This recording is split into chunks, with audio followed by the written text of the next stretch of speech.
आज परमेश्वराचं वचन आलेलं आहे प्रत्येक ऐकणाऱ्या व्यक्तीसाठी. आम्हाला हे सगळं माहिती आहे, माहिती आम्ही बोलतो, पण आज आम्ही काय मागितलंय? ऐकतो त्याप्रमाणे वागायचं. असं वागायचं. एक एक वचन परमेश्वराचा आत्मा आम्हाला सांगत आहे. ते वचन आमच्या जीवनात त्याच क्षणाला कार्य करतं, कारण ते वचन जिवंत वचन आहे. शब्द देई झाला त्या नामामध्ये वस्ती केली. येशू ख्रिस्ता जिवंत शब्द, लिहिलेला शब्द बायबल आहे आणि तो जिवंत आहे आणि तो कार्य करतो. यशा 55:11 सांगितलं, माझं वचन कार्य केल्याशिवाय परत पाठीमागे येत नाही. त्याचं वचन लगेच कार्य करतं. म्हणून कान देऊन ऐकूया. दुसरे शमूएल, आपल्या वचनाचा सब्जेक्ट आहे तुम्ही कोण आहात. Who are you, who are you, तुम्ही कोण आहात. दुसरे शमूएलचा 9वा अध्याय 1-13. दुसरे शमूएल याचा 9वा अध्याय 1-13. योनाथानाकरिता ज्याच्यावर आपण दया करावी असा कोणी, योनाथानाकरिता ज्याच्यावर आपण दया करावी असा कोणी, गोष्टीसारखा आहे, घटना घडलेली घटना आहे, नीट ऐका, लक्ष देऊन. आपण दया करावी असा कोणी शाऊलाच्या घराण्यातला आहे, उरला आहे काय, अशी चौकशी दाविदाने केली. दावीद राजा होता, त्याने ती चौकशी केली. कुणासाठी? योनाथानासाठी. त्याच्या योनाथानाच्या वंशातला कोणी उरलाय का ही त्यांनी माहिती काढली, चौकशी केली. शाऊलाच्या घराण्याचा सिबा नामक एक सेवक होता. शाऊल राजा होता आणि त्याचा सिबा नावाचा सेवक होता. त्यास दाविदाकडे बोलावून आणण्यात आले. राजाने त्याला विचारले, म्हणजे दावीद राजाने त्याला विचारलं, तू सिबा आहेस काय? त्याने म्हटलं, होय, मीच आपला दास. राजाने विचारले, ज्यावर देवाप्रित्यर्थ मी दया करावी, देवाच्यासाठी, लक्षात घ्या, देवाप्रित्यर्थ मी दया करावी असा कोणी शाऊलाच्या घराण्यात अजून आहे काय? सिबा राजास म्हणाला, योनाथानाचा एक पुत्र अजून आहे. योनाथानाचा एक पुत्र अजून आहे. तो पायांनी लंगडा आहे. त्याचे दोन्ही पाय लंगडे होते. तो पायांनी लंगडा आहे. राजाने त्यास विचारले, तो कुठे आहे? सिबाने राजाला म्हटले, पहा, तो लोदबार येथे माकीर बिन अम्मीएल याच्याकडे. माकीर बिन म्हणजे मुलगा, म्हणजे माकीर हा कोणाचा मुलगा? अम्मीएलचा. म्हणजे शाऊलाशी काही संबंध का? काहीच नाही. योनाथानाशी संबंध का? काहीच नाही. म्हणजे परक्याच्या घरामध्ये हा होता. कोण?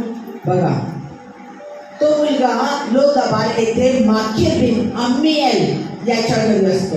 तेव्हा दावीद राजाने माणूस बोलावून त्यास लोदबार माकीर बिन अम्मीएल याच्या घरून बोलावून घेतले. त्या अम्मीएलच्या घरातून त्याला बोलून घेतले, माकीर बिन अम्मीएलच्या इथून. आणि तो कुठे राहत होता? लोदबारला. मफीबोशेत त्याचं नाव. मफीबोशेत बिन योनाथान बिन शाऊल. बिन लक्षात ठेवा, बिन म्हणजे मुलगा, म्हणजे मफीबोशेत बिन योनाथान, म्हणजे मफीबोशेत हा कुणाचा मुलगा? योनाथानाचा. मफीबोशेत बिन योनाथान बिन शाऊल. बिन शाऊल म्हणजे योनाथान कुणाचा? शाऊलाचा मुलगा. याने येऊन दाविदास गोणी परत लावून दंडवत घातले. दाविदाला, राजाला दंडवत घातले. दावीद म्हणाला, मफीबोशेत हा, तो म्हणाला, आपला दास हजर आहे. दावीद त्याला म्हणाला, भिवू नकोस, तुझा बाप योनाथान याच्याकरिता तुझवर अवश्य मी दया करेन. तुझा बाप म्हणजे आजा, तुझा बाप शाऊल याची सर्व जमीन तुला परत देईल. बघा, जमीन परत देईल आणि तू नित्य माझ्या पंक्तीस बसशील. तो प्रणाम करून म्हणाला, आपण अशा मजसारख्या, ऐका त्यांनी रिस्पॉन्स काय दिला? मफीबोशेतने रिस्पॉन्स काय दिला? मजसारख्या मेलेल्या कुत्र्यावर कृपादृष्टी करावी असा आपला दास कोण आहे? अगदी नमून त्याला नमन केलं, वाकून नमन केलं. आणि वाकून नमन केल्यावर काय शब्द वापरला? मी परत वाचून दाखवते. आपण अशा मजसारख्या मेलेल्या कुत्र्यावर कृपादृष्टी करावी असा आपला दास कोण आहे? मग राजाने शाऊलाचा सेवक सिबा याला बोलावले आणि बोलावून जे काही शाऊलाचं होते, जे काही शाऊल राजाचं होतं व त्याच्या घराण्याचं होतं ते सर्व त्या पुत्राला दिले. तर तू आपले पुत्र व चाकर यांच्यासह त्याच्या जमिनीची लागवड कर. सगळं काही तुला दिलं जाईल, पण आता तू त्याची लागवड कर आपल्या चाकरांचे. तुझ्या धनाच्या पुत्राच्या निर्वाहासाठी शेताचे उत्पन्न आणीत जा, पण तुझ्या धनाचा पुत्र मफीबोशेत माझ्या पंक्तीला नेत राहील. हे त्यानं मिखाला सांगितलं. लक्षात घ्या, सिबाला सांगितलं त्यानं. आणि त्यानं काय सांगितलेलं आहे की तुझा धनाचा पुत्र म्हणजे मफीबोशेत माझ्या पंक्तीस बसेल. राजा, तो दावीद राजा त्याच्या पंक्तीस बसेल, नित्य भोजनात भोजन करील. सिबाचे 15 पुत्र व 20 चाकर होते. सिबा हा त्याचा नोकर होता आणि ते त्याचे 20 चाकर पुत्र होते. सिबा राजास म्हणाला, माझे स्वामी राजे यांनी आपल्या दासात केलेल्या आज्ञाप्रमाणे सर्व काही आपला दास करेल. आपण आज्ञा जशी केली तसं सगळं काही मी करेल. याप्रमाणे मफीबोशेत इतर राजपुत्राप्रमाणे, ऐका, मफीबोशेत जो दुसऱ्याच्या घरात राहत होता, अन्यायाच्या घरात राहत होता, दाबोरला राहत होता. लक्षात घ्या, त्याची कोणी हे पण कदर करत नव्हते. आणि त्याला काय सांगितलं, याप्रमाणे मफीबोशेत इतर राजपुत्राप्रमाणे दाविदाच्या पंक्तीस नित्य भोजन करीत असे. मफीबोशेत मिखा नावाचा एक लहान पुत्र होता. सिबाच्या घरी राहणारे सर्वजण मफीबोशेताचे चाकर होते. मफीबोशेत यरूशलेमेत राहिला, कारण तो राजाच्या पंक्तीत नित्य भोजन करीत असे. तो दोन्ही पायाने लग्नार होता. स्टोरीसारखी घटना आपण आहे, घडलेली घटना. आता मफीबोशेत हा कोण होता? मफीबोशेत हा योनाथानाचा मुलगा होता. योनाथान कोण होता? शाऊलाचा मुलगा होता. शाऊल कोण होता? शाऊल हा राजा होता. शाऊलाच्या आधीपर्यंत थिओक्रासी होती. थिओक्रासी म्हणजे देवाचं राज्य. आणि परमेश्वर शमूएल असे अनेक संदेशांच्या द्वारे, ज्योतिषच्या द्वारे तो इस्रायल लोकांना चालवत होता मोशेपासून. आणि लोकांनी सांगितलं, इस्रायल लोक कठीण मनाचे, बडबड करणारे आणि अतिशय दुष्ट लोक होते. त्या लोकांनी कुरकुर केली की बाकीच्या राष्ट्रांना राजा आहे, आम्हाला राजा नाही. त्याचा राजा शांत वगैरे राहतो, येतो, सगळे त्याच्यासमोर नमन करतात. तो सगळ्यांना दिसतो, तो भरजरी वस्त्र घालतो, त्याचा अधिकार असतो, तो खूप भारी असतो. आणि तसं आम्हाला पण आमचा राजा पाहिजे. आणि म्हणून इथे मोनार्की सुरू झाली. मोनार्की म्हणजे मनुष्याचं राज्य. आलं का लक्षात? परमेश्वराने मग त्यांना शाऊल राजा म्हणून दिला. देवाची इच्छा नव्हती, पण देवाने त्यांना जसा हवा तसा राजा, जसा पाहिजे तसा शाऊल त्यांच्यासाठी दिला. ह्या शाऊलानं शमूएलाच्या द्वारे शाऊलाचा अभिषेक करण्यात आला आणि त्याला राजा करण्यात आलं. पण याच शाऊलानं त्या शमूएलाचं ऐकलं नाही, देवाचं ऐकलं नाही, आज्ञा पालन केली नाही आणि त्याने स्वतःची मनमानी केली आणि अघोरी कृत्य केलं. त्यानं अघोरी कृत्य म्हणजे शमूएल मेल्याच्या नंतर शैतानीला बोलून शमूएलाच्या आत्म्याला बोलवण्याचं अघोरी कृत्य त्यांनी इस्रायलामध्ये केलं. असं हा शाऊल. लक्षात घ्या, अघोरी कृत्य केलं जे देवाला पसंत नाही, ज्या गोष्टीचा देवाला वीट आहे, ते सगळं शमूएलने केलं. आणि त्याच्यामध्ये देवाचा आत्मा सोडून गेला आणि त्याला दुरात्मा त्रास देत असेल. आणि ज्यावेळेला दाविदाला परमेश्वराने त्याच्या जागेवर राजा म्हणून शमूएलाच्या द्वारे अनॉइंट केला, अभिषेक केला. छोटासा पोरगा होता तो, कळत चालणारा गुराखी, आणि त्याला राजा केलं. आणि त्या दाविदाच्या पाठीमागं हा शाऊल वेड्यासारखा लागला होता. ह्या दाविदानं गलाथाला मारलं पलिश्त्याला आणि शाऊलाचा आणि इस्रायल लोकांचा बचाव केला. लहान असताना तो राजाही झालेला नव्हता, तरी देखील फक्त अनॉइंटिंग झालेलं होतं, त्याला अभिषेक झालेला होता. तरी हा शाऊल त्याच्या मागे लागला. नंतर शाऊलाने स्वतःची पोरगी मिखाईल त्याला बायको म्हणून दिली. म्हणजे दावीद कोण झाला? त्याचा शाऊलाचा जावई झाला. तरी देखील त्याच्या पाठीमागा हात धुवून लागला. आणि या शाऊलाला ज्यावेळेला इव्हिल स्पिरिट सैतानी आत्मा त्रास देत होता, त्यावेळेला शाऊल काय करायचा? दावीद काय करायचा? हार्प वाजवायचा. दशतंतू वाद्य वाजवायचा आणि दशतंतू वाद्य वाजवायचा आणि त्या दशतंतू वाद्य वाजवल्यामुळं ते अशुद्ध शक्ती निघून जायची. दावीद करायचा. मग आता तुम्ही विचार करा, एवढं सगळं दावीद करत असताना पण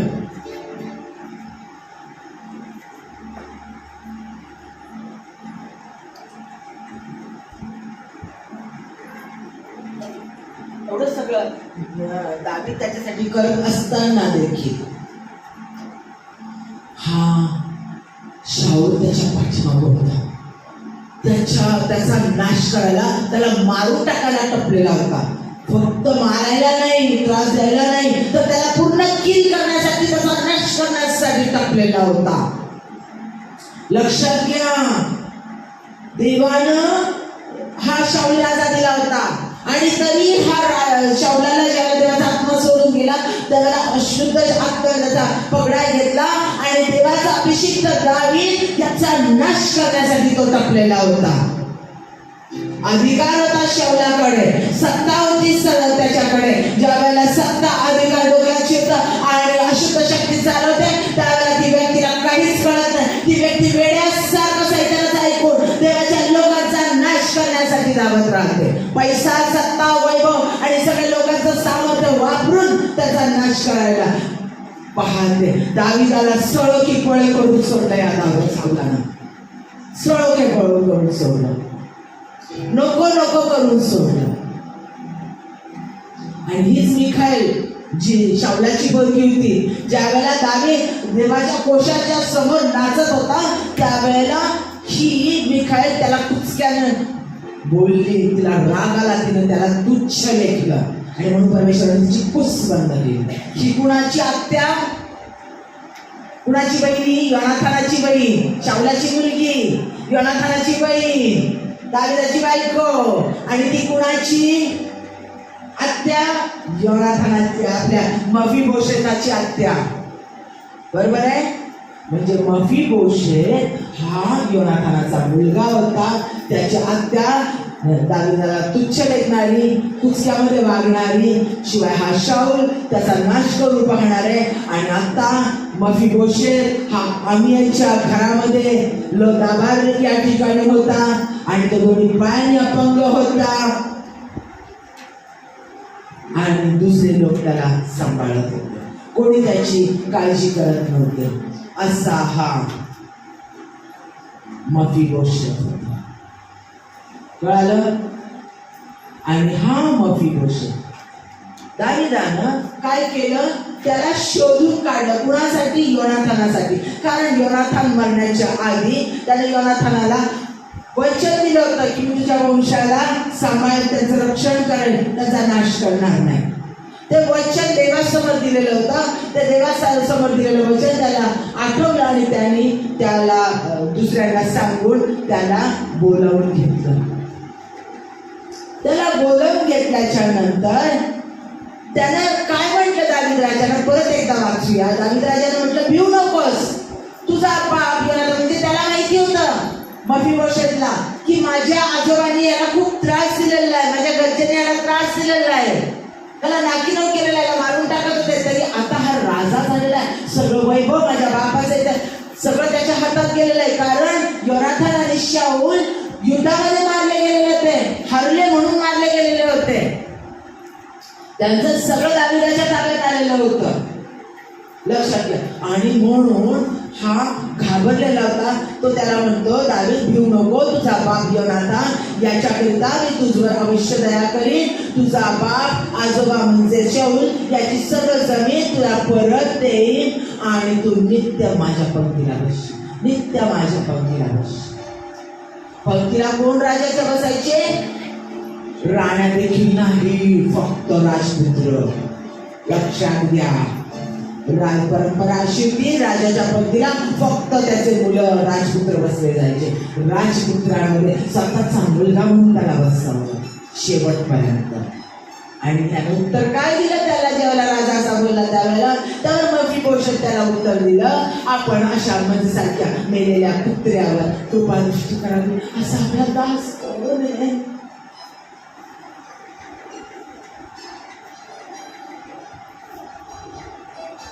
लक्षात घ्या. त्यानं त्याला उत्तर रिस्पॉन्स जो दिला तो कसा दिला.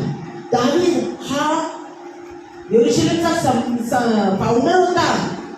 त्यानं स्थापन केलेलं होतं, राज्य स्थापन केलेलं होतं. त्याने विजय म्हणून अनेक लोकांचा, अनेक राजांचा नायनाट केलेला होता आणि त्यानं वैभव वाढवलेलं होतं आणि तो स्पर्धा राजा झाला होता. बुद्धिमान होता, शक्तिशाली होता, देवाच्या सामर्थ्याने चालवलेला दानशूर होता. अमाप संपत्ती होती त्याच्याकडे. शौलाचं जेवढं होतं तेवढं सगळं त्याच्या ताब्यात आलेलं होतं. तो देवाच्या आत्म्यानं चालवला गेलेला होता, देवाच्या सामर्थ्यानं चालवला गेलेला होता. आणि दाविदाने त्याला हमी दिली, खात्री दिली, ॲश्युरन्स दिला की मी तुला हे सगळं देईन. शाऊलाचं जे काही आहे ते सगळं मी तुला देईन आणि तू माझ्या संगती बसशील. आणि त्यानं उत्तर त्याला दिलं, मत्सारख्या कुत्र्यावर कसं बोलू तुमच्या समोर तुम्ही माझ्यावर दया करावी असा हा दास. हो, मला काय वाटलं, किती नम्रता, किती लिहिता, किती व्याकुळपणे विचारा बोलला ग. स्वतःला कुत्रा म्हटला ग, किती लिहिणं, हळू नम्रता त्याची. No, never. Dead dog mentality,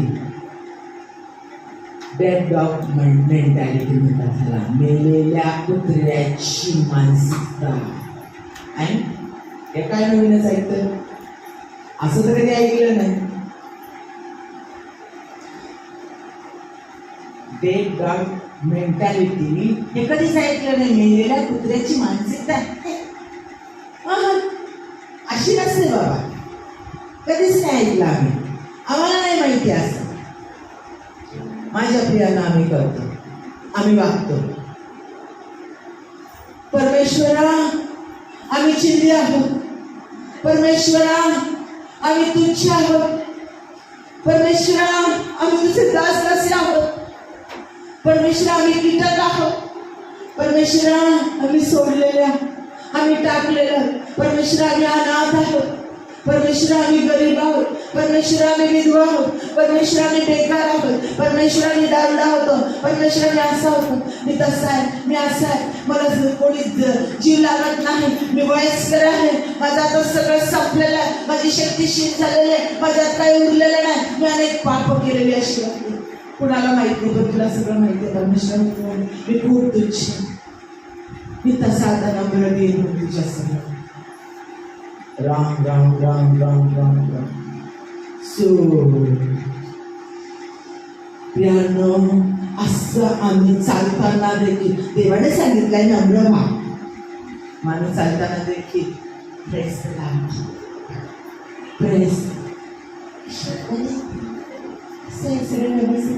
हळू आवाजात बोललं, गोड आवाजात बोललं, वाकून बोललं, ताठरपणे चाललं नाही, गमेंट चालल्यासारखं दिसत नाही, नम्रतेनं बोलतंय, हळू बोलतंय, शांत नम्र बोलतं. तेच लोक सगळ्यात गमेंडी असतात, सगळ्यात गमेंडी, सगळ्यात गर्विष्ठ. एक पास्टर म्हणायचे, खूप करत चाललेली ती कोंबडी चालत राहिली, किती बिचारी गरीब आहे, तिचे पंख ओढा आणि मग ती कशी पंख फेडणार तिची, आणि कशी येते ती तुमच्या वयस्कर अंगावर, साधी कोंबडी.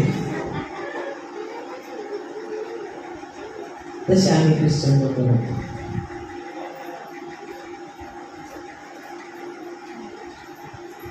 माझ्या प्रियांनो, खरी नम्रता इथं पाहिजे, पण मी कोण आहे हे मला माहीत हवंय. माझ्या प्रियांनो,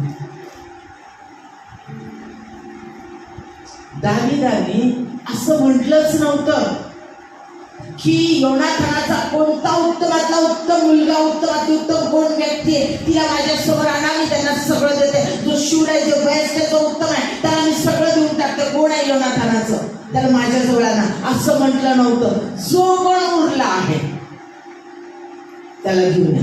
मग त्याला घेणं नव्हतं. तो भिकारी असू दे, तो लंगडा असू दे, तो कसाही असू दे, तो किती वाईट असू दे, तो अपात्र असू दे, त्याला काही घेणं नव्हतं. त्याला घेणं नव्हतं शाऊलाने काय केलं, त्याला घेणं नव्हतं योनाथानाचं, त्याला कुणाचं घेणं नव्हतं, त्याला फक्त वचन पूर्ण करायचं होतं देवासाठी.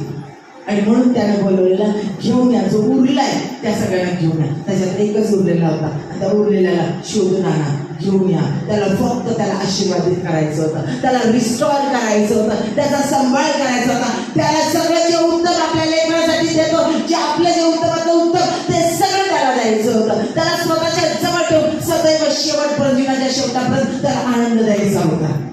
बस एवढंच पाहिजे होतं दाविदाला. दाविदाला त्याची कोणतीच वाईट ओळख नको होती, त्याचा भूतकाळ नको होता, त्याचा वर्तमान नको होता. त्याला फक्त पुढचं आयुष्य स्वतः त्याचं घडवायचं होतं आणि त्याला आनंदित करायचं होतं. तो क्रिप्पल होता, अपंग होता, असह्य होता. मफीबोशेत तुटलेला होता, धुडकारलेला होता, कोणीच त्याच्याजवळ नाही, कारण हारलेला आणि शाऊलाने अतिशय वाईट कृत्य केलेला हा शाऊलाचा नातू होता. कोणी त्याला किंमत देत नव्हतं. आणि त्याला बोलवलेलं होतं. त्याच्यासमोर त्याचा भूतकाळ होता, त्याचा जे घडलेल्या गोष्टी होत्या, आपल्या आजोबा आपलं सगळं जीवन हे त्याला माहिती होतं. आणि म्हणून तो त्याच्यासमोर सांगतो, मेलेल्या पुत्रासाठी माझी स्थिती आणि माझ्यावर दया करायला मी कोण आहे, कोण आहे, मी कोणीच नाही. मी पुत्रासारखा आहे. मेलेला पुत्र आहे ना, घाण मेलेलं पुत्र सडून पडलेलं सगळे तिथून काढून टाकत तसं जिवंत पुत्र पण नाही म्हटला स्वतःला, तो मेलेलं पुत्र म्हटला. माझ्या प्रियांनो, का सांगितलं असेल मी आज स्टोरी? देवाने 2 आज्ञा दिल्या. जशी तू आपला देव परमेश्वर याचवर पूर्ण अंतःकरणाने, पूर्ण मनाने, पूर्ण जीवाने, पूर्ण शक्तीने प्रीती कर. पूर्ण अंतःकरणाने, पूर्ण मनाने प्रीती कर. प्रीतीचा वेळ. दुसरी आज्ञा दिली, जशी आपणावर तशी आपल्या शेजाऱ्यावर प्रीती कर. आपला शेजारी कोण? सगळेच जेवढे मानव जात आहेत जगामध्ये ते सगळे आपले शेजारी. माझ्या प्रियांनो,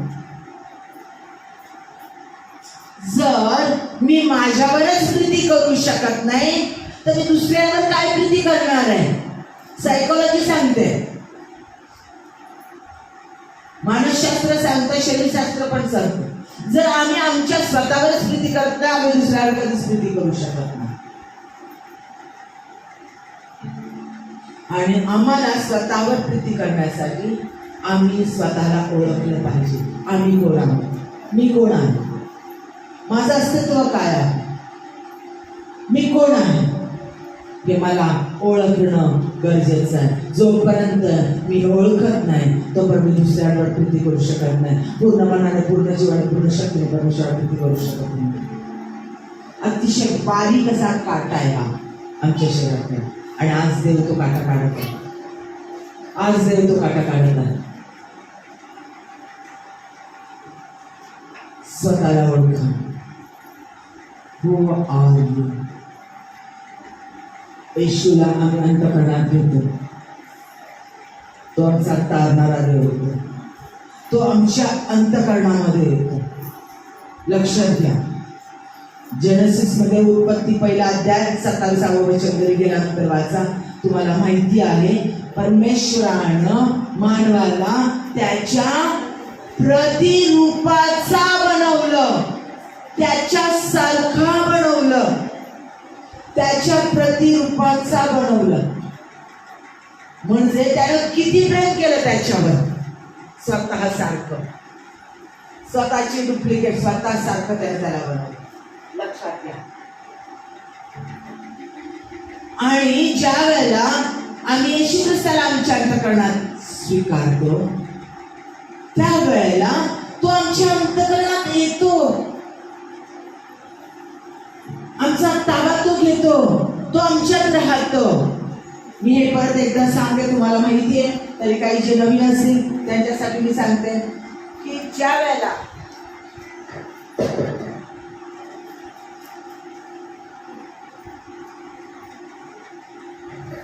वेळेला येशू ख्रिस्ताला ज्या वेळेला आदामाने हवेला तयार करण्यात आलं, आज्ञा मोडू नको सांगितलं, फळ खाऊ नको, त्याने आज्ञा मोडली. आज्ञा मोडणं म्हणजे पाप होतं आणि ते पाप त्यांच्याकडून झालं म्हणजे पवित्रता आली. पवित्रता आणि पाप एकत्र राहू शकत नाही, म्हणून आदामाने हवेला हाकलून देण्यात आलं. ते त्या ठिकाणातून निघून गेले आणि त्यांच्यासाठी त्याच क्षणाला परमेश्वराने वचन दिलं. कारण परमेश्वराने मानवाला स्वतःच्या प्रतिरूपाचं बनवलेलं होतं, ते स्वतःचा श्वास त्याच्यामध्ये दिलेला होता. आणि म्हणून मनुष्याचं काही जनावरांचं रक्त किंवा कोणत्याही भूतलावर असणाऱ्या कोणत्याही प्राण्याचं रक्त पाप काढून टाकू शकत नाही. फक्त झाकतं, फक्त परमेश्वराचं पवित्र रक्तच पाप काढून टाकू शकतं, कायमचं नष्ट करू शकतं. आणि पाप नष्ट झाल्यानंतरच मानव परमेश्वराच्या शेवटी एक येऊ शकतो. आणि म्हणून त्याने स्वतःला म्हणजे स्वतःच्या पुत्राला दिला. त्यानं आमचं पाप स्वतःवर घेतला, तो आमच्यासाठी मरण पावला, तिसऱ्या दिवशी उठला. आणि हा विश्वास ज्यावेळेला आम्ही ठेवतो, तो माझं पाप स्वतःवर घेतला, माझ्यासाठी मरण पावला, तिसऱ्या दिवशी तो उठला. जो सार्वकालिक मृत्यू माझ्यासाठी होता तो नष्ट केला आणि मला सार्वकालिक जीवन दिलं. हा विश्वास ठेवून त्याला मी अंतःकरणामध्ये घेते, त्यावेळेला तो माझ्यामध्ये येतो. ज्यावेळेला तो माझ्यामध्ये येतो त्यावेळेला त्याचे सगळे ऍक्टिव्हिटी, सगळे गुण, सगळ्या गोष्टी माझ्यामध्ये येतात. तो माझ्यात राहतो, तो माझ्यात राहतो आणि मी त्याच्यात राहतो. लक्षात घ्या माझ्या प्रिया. याचं पुढे विश्लेषण मी परत एकदा करणार आहे. तेव्हा मला एक परमेश्वराचा पुत्र आणि कन्या बनण्याचा अधिकार मिळतो. मी त्याचे लेकरू होते. मी कोण होते? परमेश्वराचा देवादी देव, जगाचा निर्माण करता, यावे राजाधीश परमेश्वर, त्या परमेश्वराचं मी लेकरू होते. कारण त्याचा पुत्र, त्याचा आत्मा माझ्यामध्ये येतो, तो माझ्यामध्ये वास करतो. माझं अस्तित्व नष्ट होतं, माझ्यामध्ये ख्रिस्त जगतो. म्हणून बाप्तिस्मा ही धर्मांतराची कृती नव्हे. ज्या वेळेला मी पाण्यामध्ये बाप्तिस्मा घेते त्यावेळेला माझ्यातले जुनी स्मिता मरते आणि माझ्यामध्ये ख्रिस्त उठतो. पुन्हा उठला ख्रिस्त, तो मीच आहे. लक्षात घ्या. आणि ही विश्वासाची कृती जाहीरपणे मी लोकांच्या समोर करते. परमेश्वर धर्म स्थापन करण्यात आलेला नाही, कुठेही बायबलमध्ये लिहिलेलं नाही, कुठंच लिहिलेला नाही तो धर्म स्थापन करण्यात आलाय. प्रेषितांची कृत्य याच्यामध्ये 11 म्हटले हे कोण लोक? तर हे अँटिओक चर्चमध्ये हे ख्रिस्ताला फॉलो करणारे ख्रिस्ती लोक म्हणताना ख्रिस्ती नाव पडलं. हे नाव पडलं, नाव नाव नाव नाव ओळख. क्राइस्ट इन, ज्यांच्यात क्राइस्ट आहे ही ओळख पडलेली, तो धर्म नाही. मग आमचं अस्तित्व काय होतं? ज्यावेळेला येशू ख्रिस्त आमच्यात येतो आम्ही त्याचे पुत्र आणि कन्या होतो. म्हणजे आम्ही माती, चिखल, दारुडे टाकलेले, सोडलेले, कीटक, वाया गेलेले, सिनर, पापी नाही, नाही, बिलकुल नाही. आमचा भूतकाळ गेला कचऱ्याच्या डब्यात, नाही, संपला, चॅप्टर क्लोज. येशू ख्रिस्ताला स्वीकारा, नवी उत्पत्ती, नवी सुरुवात, नवीन जीवन. जुनं ते संपलं आहे. Child of God, child of God, देवाचं पुत्र आणि कन्या, त्याचं लेकरू, ही माझी ओळख होते. आय एम एक्सेप्टेड, मी स्वीकारलेली, मी स्वीकारलेला, अशी माझी ओळख. मी स्वीकारलेला ही माझी ओळख होते. योहानाचा पहिला अध्याय 12 वचन. जितक्यांनी त्याचा स्वीकार केला त्यांना, म्हणजे त्याच्या वचनावर विश्वास ठेवणाऱ्यांना, देवाची मुले होण्याचा अधिकार दिला आहे. वचन सांगतं. आता तुम्हाला सांगितलं ते खोटं नाही, वचन सांगतं. परत एकदा ऐका, योहान 1:12. जितक्यांनी त्याचा स्वीकार केला त्यांना, म्हणजे त्याच्या नावावर विश्वास ठेवणाऱ्यांना देवाची मुले होण्याचा अधिकार आहे. लक्षात घ्या, मी देवाचं लेकरू आहे. मी एक्सेप्टेड म्हणजे स्वीकारलेली आहे.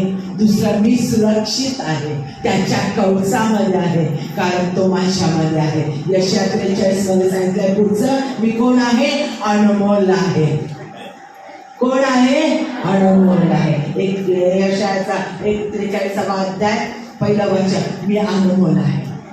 देवाच्या दृष्टीने कसा आहे, तू माझ्या दृष्टीने अनमोल आहे देवाचा देव सांगतो. म्हणजे म्हणूनच त्यानं त्याचा पुत्र माझ्यासाठी दिला ना, एकुलता एक पुत्र माझ्यासाठी दिला, कारण की अनमोल आहे. कचरा कीटकासाठी देईल का, टाकलेल्या मेलेल्या कुत्र्यासाठी देईल का? माझ्यासाठी मी अनमोल आहे, मी अनमोल आहे म्हणून त्यानं स्वतःचा पुत्र दिलेला आहे आणि त्याच्यामुळे मला मोल प्राप्त झाला आहे. पुढचं ऐका, मी कोण आहे? मी देवाचं मंदिर आहे, मी देवाचं पवित्र मंदिर आहे. पहिले करंथीकरास पत्राचा 6वा अध्याय, पहिले करंथीकरास पत्राचा 6वा अध्याय 19 वचन, तुम्ही तुमचे शरीर तुम्हामध्ये बसणारा जो पवित्र आत्मा देवापासून तुम्हाला मिळाला आहे त्याचे मंदिर आहे, हे तुम्हाला ठाऊक नाही काय? आणि तुम्ही स्वतःचे मालक नाही. तुम्ही कोण आहात? देवाचं मंदिर. स्वतःच्या शरीराला हात लावा, ताट पडा जरा.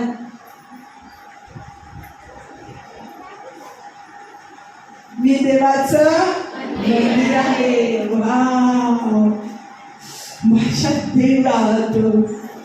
चर्च मध्ये नाही, इकडे तिकडे नाही, तो माझ्यात आहे, तो माझ्यात राहतो.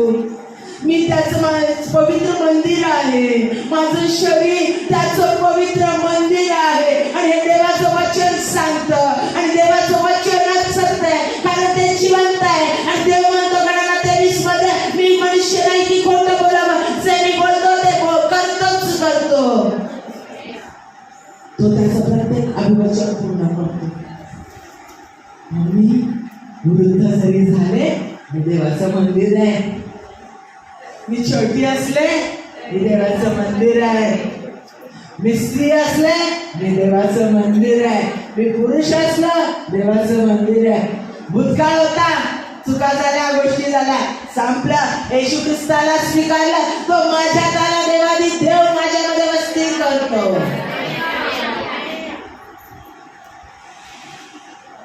सुंदर देऊळ हृदय माझे येथेच विराजे देवा.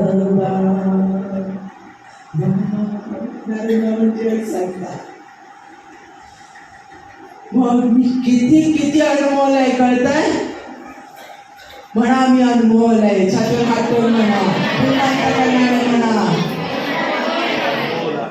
असं कोणी आम्हाला म्हणणार नाही. आई नाही, बाप नाही, नवरा नाही, बायको नाही, लेकरं नाही, कोणी प्रियकर नाही, कोणी प्रियसी नाही. ते थोड्या वेळापुरत असतं, पण तो देव जो आहे तो अनंत कालापर्यंत आम्हाला म्हणतो, तू माझ्या दृष्टीने अनमोल आहे. आणि तो कधीच बदलत नाही. किती तुमच्याकडून चुका होते, किती पाप घडू दे, किती वाईट गोष्टी घडू दे, तो बदलत नाही. हे कधी कधी कधीच बदलणार नाही. मी तुम्हाला शेवटचं वचन वाचताना सांगेल, हे बदलू शकत नाही.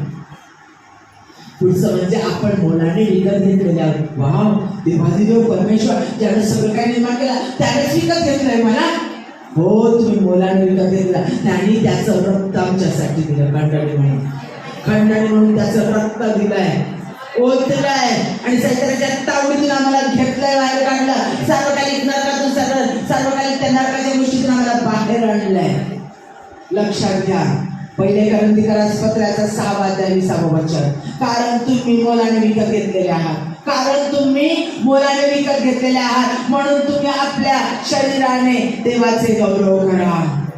तुमच्या शरीरानं देवाचं गौरव करा, कारण तुम्ही मोलाने विकत घेतलेलं आहे. म्हणजे हे मंदिर जे आहे हे परमेश्वरानं मोलाने विकत घेतलेलं आहे. आणि हे मंदिर आहे, ह्या मंदिराला स्वतःचा लेकराने शिक्कामोर्तब केलेलं आहे. हे आमचं अस्तित्व आहे.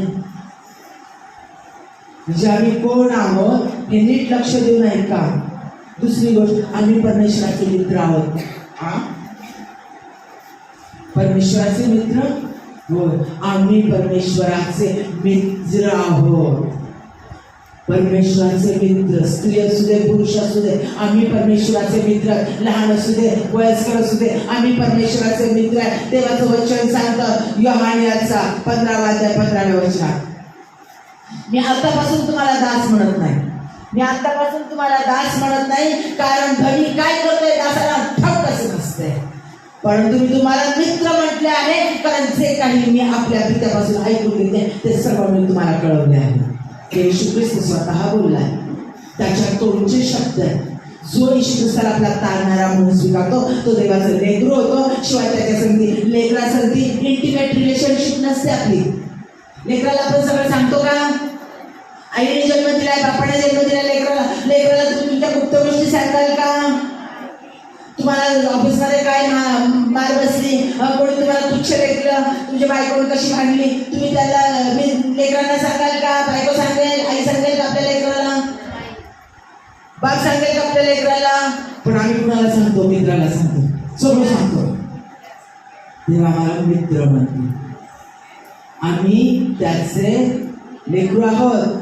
प्लस प्लस प्लस अजून अजून अजून पुढचं नातं त्याने डेव्हलप केलं आमच्यासाठी. जिव्हाळ्याचं नातेसंबंध, एकीचं नातेसंबंध, म्हणजे त्याने आमच्यासाठी मित्रत्वाचं नातं ठेवलंय.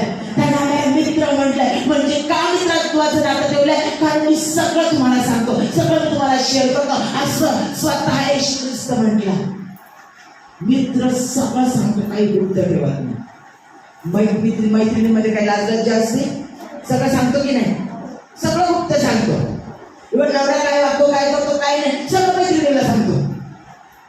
मित्र सगळं आपल्या मित्रांना सांगतो, सगळं शेअर करतो. जिव्हाळ्याचा मित्र असेल, कोणत्याही मित्राला नाही. परमेश्वर आम्हाला स्वतःचा मित्र म्हणतो. तो सगळ्या गोष्टी आमच्याशी शेअर करतो, कारण स्वर्गातल्या सगळ्या गोष्टी त्याने आम्हाला सांगितलेल्या आहेत. की मी पित्यामध्ये राहतो, पिता माझ्यामध्ये राहतो.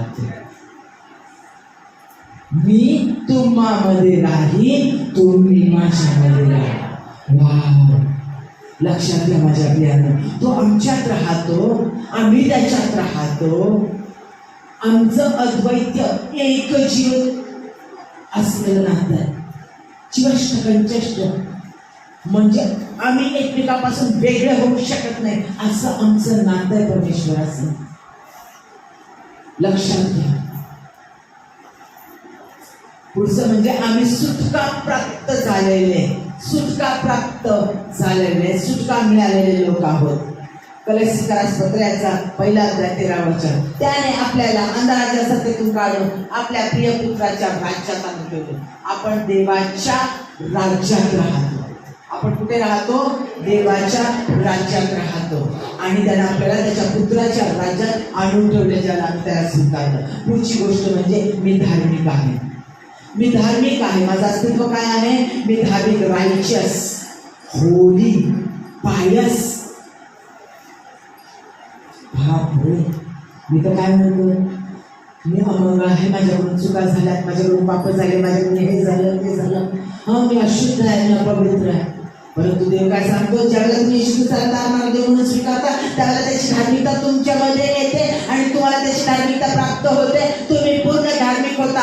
यशायाचा 65 अध्याय 1 वचनात सांगितलेलं आहे, तुझी धार्मिकता उदय प्रभेप्रमाणे फाकेपर्यंत मला चैन पडणार नाही. कोणाची धार्मिकता? तुझी धार्मिकता. कुणाची धार्मिकता आम्हाला मिळाली?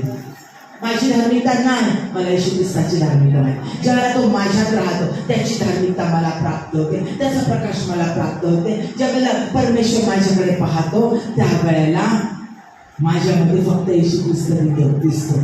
स्वर्गीय पित्याला माझ्यामध्ये कोण दिसत? स्मिता दिसत नाही. तर तो पवित्र, धगधगता अग्नी असणारा, प्रकाश असणारा, जगाचा प्रकाश असणारा परमेश्वर येशू ख्रिस्त दिसतो. त्याची धार्मिकता माझ्यामध्ये, त्यांची पवित्रता माझ्यामध्ये आहे. म्हणजे मी धार्मिक आहे. रोमकरास पत्राचा 5 अध्याय 1 वचन.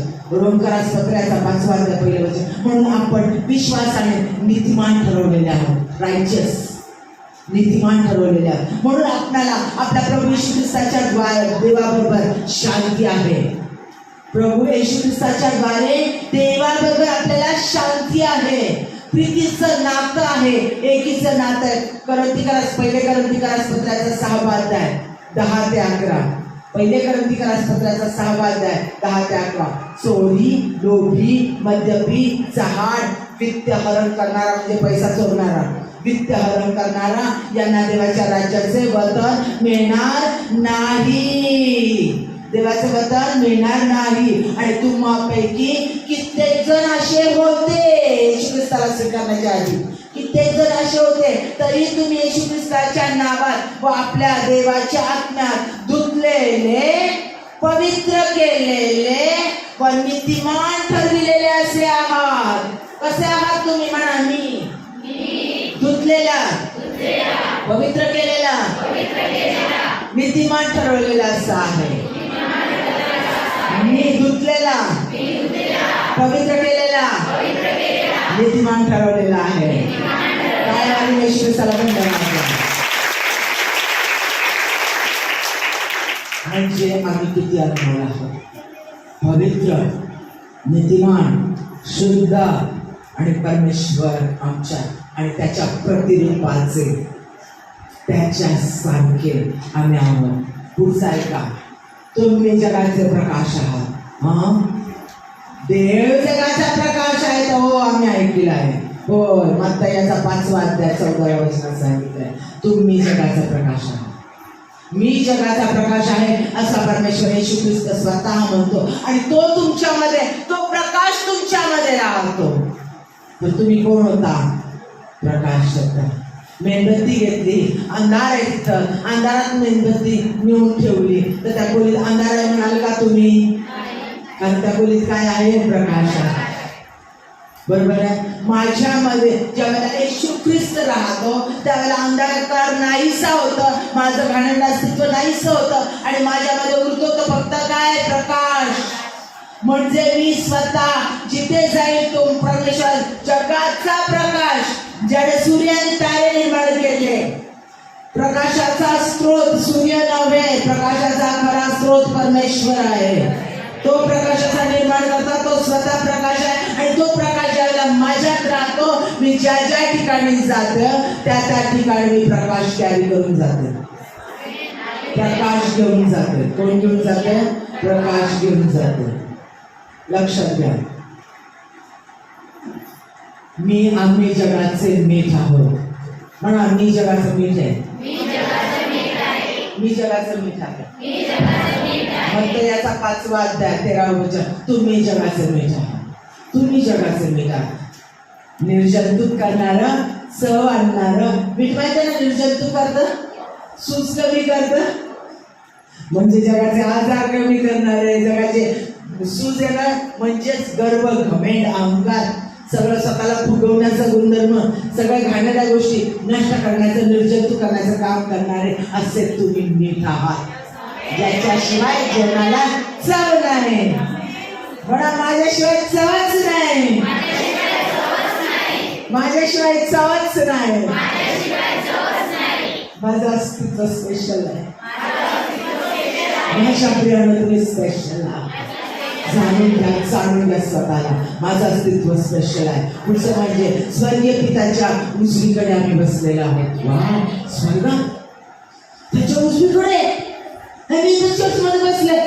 आणि माझं घर बघितलं नाही येऊन, तुम्हाला माहित नाही माझं घर कसं आहे, छोटस आहे. हो, आणि मी स्वर्गात परमेश्वराच्या शेजारी. होय होय, जाणून घ्या स्वतःला. कान उघडे ठेवून प्रत्येकाने ऐका, हे सत्य आहे. देवाचा आत्मा सांगत आहे, तुम्ही स्वर्गात परमेश्वराच्या उजवीकडे बसलेले आहात. कसा? येशू ख्रिस्ताचा स्वीकार केला, तो तुमच्यामध्ये आला, तो तुमच्यामध्ये राहतो, तुम्ही येशू ख्रिस्तामध्ये राहता. बरोबर आहे. येशू ख्रिस्त स्वर्गात घेतला गेला पुनरुत्थानानंतर. बरोबर वाचतो की नाही आपण बायबलमध्ये? तो स्वर्गात घेतला. आता कुठे येतो? पित्याच्या उजवीकडे असण्यास आहे. कुठे आहे स्वर्गात? कुठे अस्तित्व आहे तो आता? स्वर्गात, पित्याच्या उजवीकडे. बायबल सांगतो, वचन सांगतो, मी नाही सांगत. तो आता कुठे? तुमच्या अंतःकरणात. आणि तुम्ही कुठे? येशू ख्रिस्तामध्ये. आणि येशू ख्रिस्त कुठे? स्वर्गात. कळतंय का? कळतंय? कुठे बसलाय तो?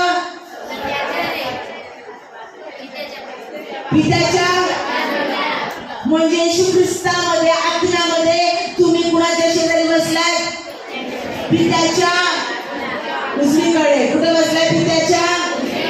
तुमचं अस्तित्व कळतंय प्रियानो?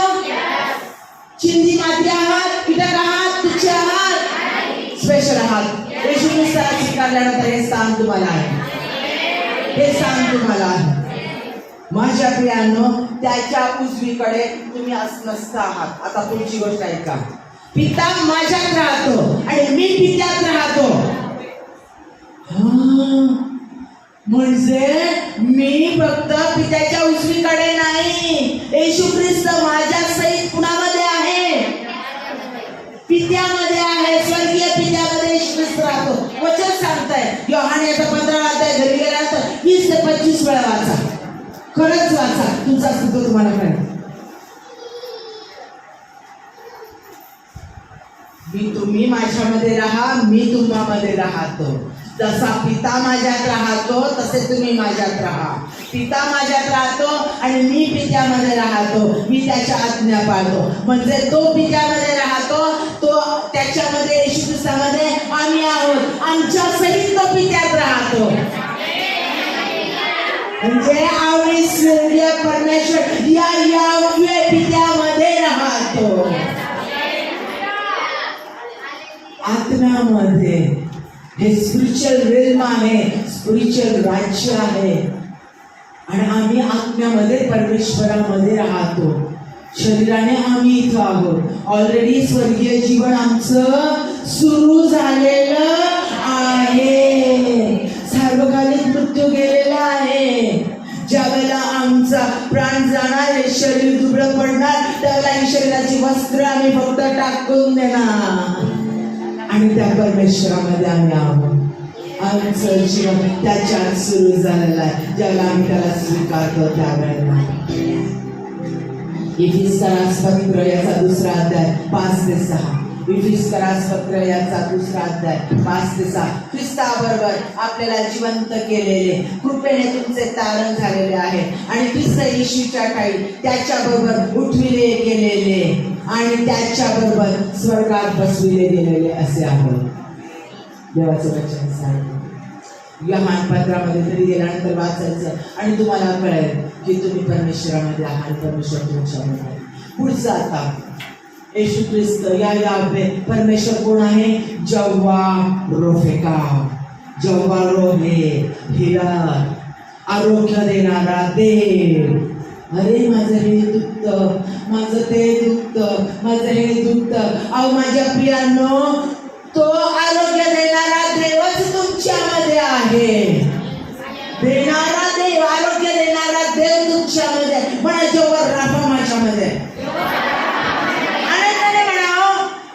किती मोठा जगाचा निर्माण करता. हिला त्याला बसलेल्या पटक्याने, ज्याच्या रक्ताच्या द्वारे, ज्याच्या नावाच्या द्वारे आम्हाला आरोग्य प्राप्त होतं, तोच येशू ख्रिस्त आमच्यामध्ये. म्हणा जव्वा राफा माझ्यामध्ये आहे. जव्वा राफा माझ्यामध्ये आहे. मग मी फक्त हिलर म्हणजे मला आरोग्य देणारा देव माझ्यात राहतो असे नाही, तर मी आरोग्य देणारा देव कॅरी करून चालते. जिथं जाते तिथं मी आरोग्य देणारा देव कॅरी करून चालते. माझ्या समाजात येणारा प्रत्येक व्यक्ती आरोग्यवंत निर्माण. हालेलुया.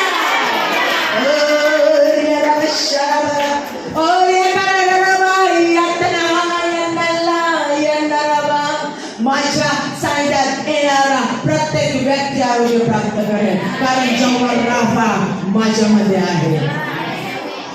पुढचा जव्वा शामा तुमच्या संगतीत चालणार आलं तर तुम्हाला कधीच टाकणार नाही, कधीच सोडणार नाही. तो देव तुमच्यामध्ये आहे, तुमच्या संगती आहे. Prince of peace, prince of peace, जव्वा शालोम, शांतीचा देव तो माझ्यात राहतो. म्हणा जव्हा शालोम माझ्यात राहतो. जव्हा शालोम माझ्यात राहतो. म्हणजे आम्ही कोण आहोत? पीसमेकर. म्हणा पीसमेकर. आम्ही शांती करणारे आहे. आम्ही कोण आहोत?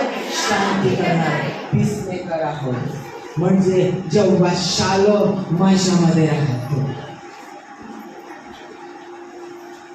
लक्षात घ्या, स्वतःचं अस्तित्व समजताय, कळताय, कान देऊन ऐकताय. आम्ही कोहेर आहोत, वारीस आहोत, येशू ख्रिस्ताचे वारीस आहोत, वारीसदार आहोत. पुत्र म्हणण्याचा, कन्या म्हणण्याचा पूर्ण अधिकार आम्हाला दिलेला आहे. आम्ही त्याचे फ्रेंड आहोत. तो हिलर, तो जेव्हा राफत, जेव्हा रोफेका, जेव्हा सैनिकुनी आमची धार्मिकता, तो माझ्यामध्ये राहतो. म्हणजे त्याचे सगळे ऍट्रिब्यूट, त्याचे सगळे गुणधर्म माझ्यामध्ये आहे. मी त्याच्यासारखं आहे.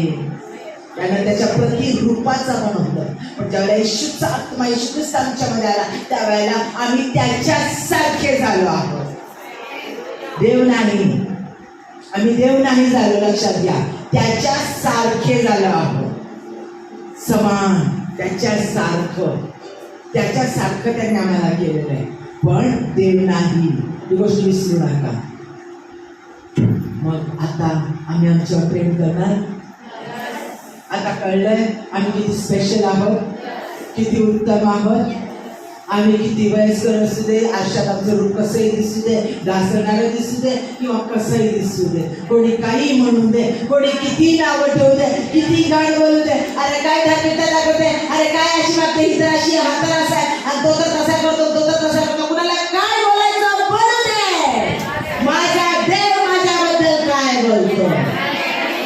लोक माझ्याबद्दल बोलतात काय, मला घेणार नाही. माझा देव माझ्याबद्दल काय बोलतो. माझ्या देवाने मला काय स्थान दिलंय. कारण लोकांच्या द्वारे सैतान सांगतो, अगं तू तर अशी होती, अगं तू, अरे तू तर असा होता, अरे तू तर असा चोऱ्या करणार होता, अरे तू तर दावरा होता, अरे तू तर बायकांच्या मागे फिरणार होता, अरे तू तर चोऱ्या करणार, अरे तू तर फसवणार होता, अगं तू तर अशी होती, तू तर लबाड होती. काय बोलायचं बोलू द्यायला घेणार आहे. माझा देव माझ्याबद्दल काय बोलतो.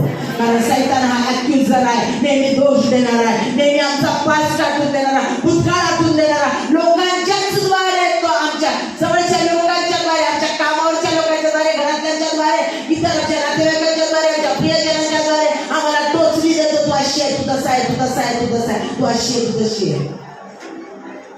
सैतान सांगतो का करणार, हे विसरून जावं आम्ही कोण आहोत. आम्ही विसरून जावं की आम्ही कोण आहोत. अहो, जगाने दिलेल्या उपाध्या, जगाने दिलेल्या गोष्टी, जगाने आम्हाला ठेवलेलं नाव आणि जगाने आमच्याबद्दल केलेलं आमचा स्वभाव, आमचं सगळ्या गोष्टींचं निरीक्षण करून आम्हाला जे नाव ठेवलेलं, जे आमच्याबद्दल विचार करतात, ते सगळं विसरून जा. माझा देव मला काय म्हणतो, बस एवढंच लक्षात ठेवा. परमेश्वराकडे बघा. यिर्मया 31:33 मध्ये सांगितलंय, मी आपले नियमशास्त्र तुझ्या अंतःकरणावर देईन आणि मी माझी वचनं तुझ्या मुखात घालेन. आणि हा करार त्याने केला, हा शेवटचा 11 करार त्याने त्याच्या रक्ताने सील केला. माझ्या प्रियांनो, नियमशास्त्र जे पवित्र आहे ते तुमच्या अंतःकरणात कोरलं गेलेलं आहे. तुमच्या मुखात त्याची वचनं घातलेली आहे. म्हणून कंटिन्यू ती वचनं वाचा. ज्यावेळेला तुम्ही ती वाचता त्यावेळेला ती तुमच्या मुखामध्ये जिवंत होतात आणि ती जीवन घेऊन लोकांच्या समोर बाहेर पडतात आणि लोकांना जीवन घेऊन जातात. कळतंय तुम्ही कोण आहात. तुम्ही स्पेशल आहात. देवाचे कार्य करणारे कोहेर आणि त्याचे वर्कर आहात. स्पेशल आहात. त्याचं जे कार्य आहे ते कार्य तुम्हाला पूर्ण करायचं आहे. त्याची सगळी जबाबदारी जे त्याला करायचं त्याने सगळं तुम्हाला करायला लावलेलं आहे. कारण मानव सगळी निर्मिती त्याची आहे. तो प्रत्येक मानवावर प्रेम करतो. कोणी कोणत्याही धर्माचा असू दे, कुठलचा असू दे, कसा असू दे, कोणत्याही देशाचा असू दे, त्या प्रत्येकाबद्दल परमेश्वराला प्रीती आहे. आणि त्या प्रत्येकासाठी आम्हाला कळवळून प्रार्थना करायच्या, त्यांच्यापर्यंत देवाची सुवार्ता गाजवायची. हे काम त्याने आम्हाला दिलेलं आहे. आम्ही त्याचे कोहेर आहोत. त्याचं काम त्याने आम्हाला सोपवलेलं आहे. आम्हाला लेकरपणाचे अधिकार पण दिले आहेत. फक्त लेकरं म्हटलेले नाही आहेत, तर ते अधिकार पण आम्हाला दिलेले आहेत. आम्ही नेहमी ऐकतो, बोलतो ते अधिकार, पण आज त्याची जाणीव तुम्हाला करून देत आहे खऱ्या अर्थानं की तुम्हाला प्रत्येकीला ते अधिकार आहे. प्रत्येक पुरुषाला तो अधिकार आहे. आज तुम्हाला पुत्र म्हणून त्याने अधिकार दिलेले आहेत. ज्याला आम्ही पुत्र आणि कन्या होतो त्याला आम्हाला अधिकार प्राप्त होतात. दासपुत्र आणि दासपुत्रीला अधिकार नसतात. आले तुमची कामवाली बिछाण्यावर लोळू शकेल, तुमची कामवाली कपाटातून पैसे काढू शकेल, तुमच्या नवऱ्याच्या खिशातून पैसे काढू शकेल, मग तुमची लेकरं काढू शकतील ना? तुमची लेकरं पर्समध्ये हात घालू शकतील ना? तुमची लेकरं तुमच्या बिछाण्यावर होतील ना? शिक्षण पूर्ण करण्यासाठी लागणारा पैसा बँकेतून काढा, माझ्या शिक्षणासाठी भरून हक्काने म्हणू शकतील, तुम्हाला ते करावं लागणार ना? बरोबर आहे ना? कारण त्याचा अधिकार आहे, तिचा अधिकार आहे, तुमच्या लेकरांचा अधिकार आहे. त्यांना अधिकार प्राप्त झालाय, जन्माने तो अधिकार प्राप्त झाला. गव्हर्नमेंट येईल म्हणा, अरे तुझे पोरगा जन्माने अधिकार आहे. त्यांना आईबाप मेल्यानंतर सगळी संपत्ती कुणाची होती? लेकरांची. अधिकार आहे त्यांना. तसे आम्हाला अधिकार दिलेला आहे. स्तोत्रसंहिता 91:13 मध्ये सांगितलं, तू सिंह व नाग यांच्यावर पाय देऊन चालशील, तरुण सिंह व अजगर यांना तुला चालशील. अधिकार दिला. अजगराची सत्ता, सैतानाची सत्ता, पायदळी तुडवण्याचा अधिकार तुम्हाला दिलेला आहे. जे सैतानाच्या योजना, सैतानाचं सगळ्या गोष्टी ज्या आहेत त्याला पायदळी तुडवण्याचा अधिकार तुम्हाला दिलेला आहे. लक्षात घ्या, आम्हाला फार मोठा अधिकार दिलेला आहे, मोकळं करण्याचा आणि बांधण्याचा. बाइंडिंग आणि लूजिंग अथॉरिटी आम्हाला देण्यात आलेली. मत्तयाचा 18 वचन, मत्तयाचा 18 वचन. मी तुम्हाला खचित सांगतो, जे काही तुम्ही पृथ्वीवर बांधाल ते स्वर्गात बांधलं जाईल, जे काही तुम्ही पृथ्वीवर बांधाल ते स्वर्गात बांधलं जाईल, आणि जे काही तुम्ही पृथ्वीवर मोकळं कराल ते स्वर्गात मोकळं केलं जाईल.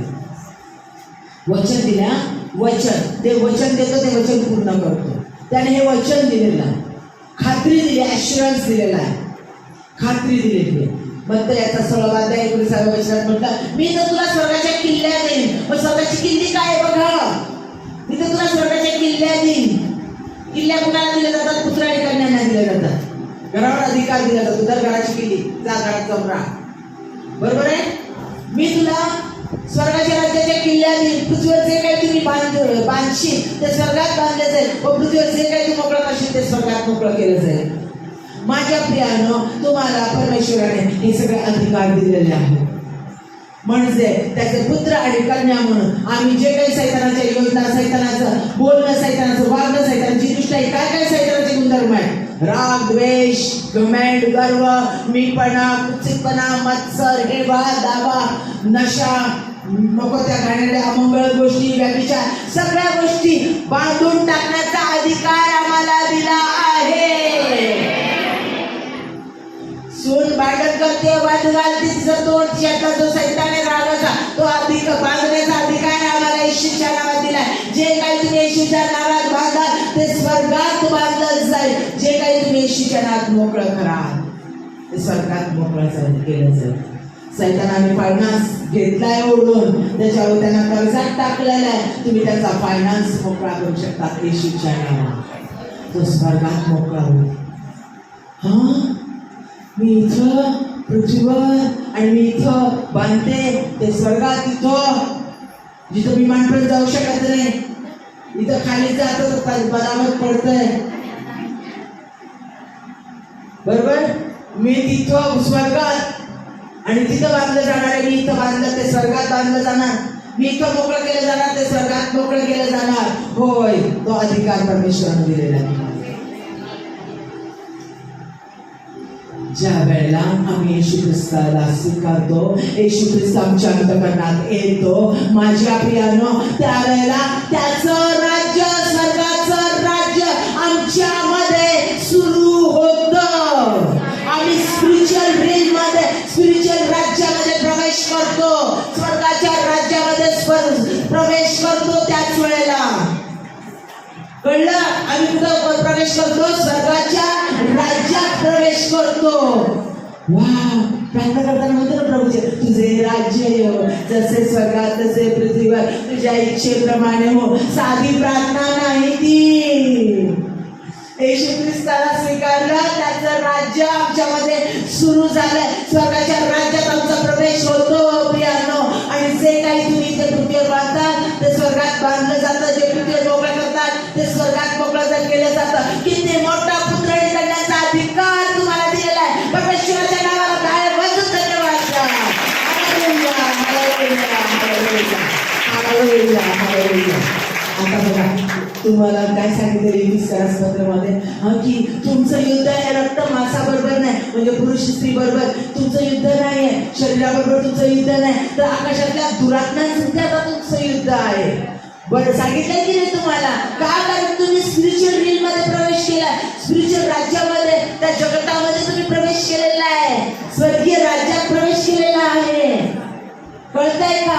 आणि स्वर्गीय राज्यात ज्यावेळेला आम्ही प्रवेश करतो त्यावेळेला आम्हाला सैतानासंगती युद्ध करायचं आहे आणि ऑलरेडी तो हारलेला आहे. आम्हाला फक्त जे मुष्टियुद्ध आहे ते त्याच्यासाठी करायचं आहे. त्याच्यासाठी आम्हाला शस्त्र सामुग्री 21 पत्र याच्या 6व्या अध्यायात दिलेली आहे. आठवतं ना? युद्धाची शस्त्र सामुग्री. मग काय करणार? तारणाचे शिरस्त्राण, नीतिमत्वाचे उडस्त्राण, वचनाची तलवार, सुवार्तेच्या जोड्या, हे आम्ही घेणार आणि आम्ही काय करणार? ते युद्ध लढणार.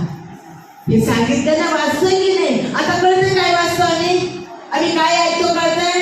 आम्ही कुठं प्रवेश केला? स्वर्गाच्या राज्यात. स्वर्गाचं राज्य कुठे आहे? आमच्या स्वर्गाचं राज्य सुरू झालेलं आहे. आम्हाला पुत्र आणि कन्या म्हणून अधिकार दिलेला आहे. आम्ही त्याच्या दृष्टीने अनमोल, आम्ही त्याची लेकरं आहोत. तो आमच्या मध्ये राहतो आणि म्हणून आम्ही त्याने दिलेले शस्त्र सामुग्री, ही जी आत्मिक शस्त्र सामुग्री आहे ती सगळे आर्मर आम्ही परिधान करणार आणि आम्ही युद्ध करणार. कुणासंगती? आकाशातल्या दुरात्म्यासंगती, म्हणजे सैतानाच्या दुष्ट शक्तींसंगती.